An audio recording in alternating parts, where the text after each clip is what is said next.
Ernest Hemingway, the man who wrote with a blade of truth, 1899 to 1961. In a café in Paris, surrounded by cigarette smoke and the hum of conversation, a young man in a worn coat sat hunched over a notebook. His sentences were short, sharp, stripped of ornament. Each word cut clean through the page, as if carved with a knife. That man was Ernest Hemingway, and he would change the way the world wrote, and the way it saw courage. Born in 1899 in Oak Park, Illinois, Hemingway was restless from the start. As a teenager, he became a war correspondent in World War I, driving ambulances on the Italian front. There, he saw death up close, not the glorious kind sung in poems, but the real kind, chaotic, silent, meaningless. One night, he was hit by shrapnel while carrying a wounded soldier. Later, he would turn that moment into fiction, saying, "The world breaks everyone, and afterward, many are strong at the broken places." That line became the heart of all his writing. Hemingway didn't write about heroes. He wrote about people who keep going when they've lost everything.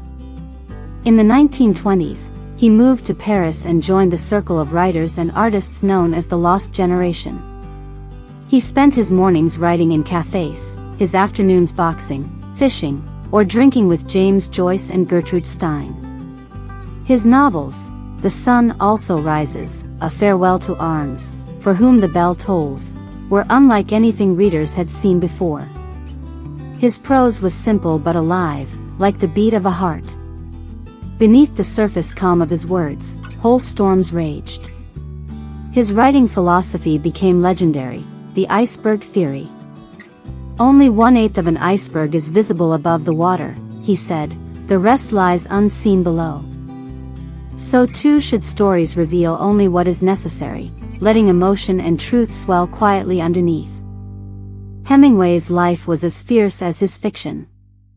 He hunted in Africa, fished in the Gulf Stream, and reported from war zones in Spain and Normandy. To him, life and death were inseparable companions. He found beauty not in victory, but in endurance. "Courage," he once wrote, "is grace under pressure."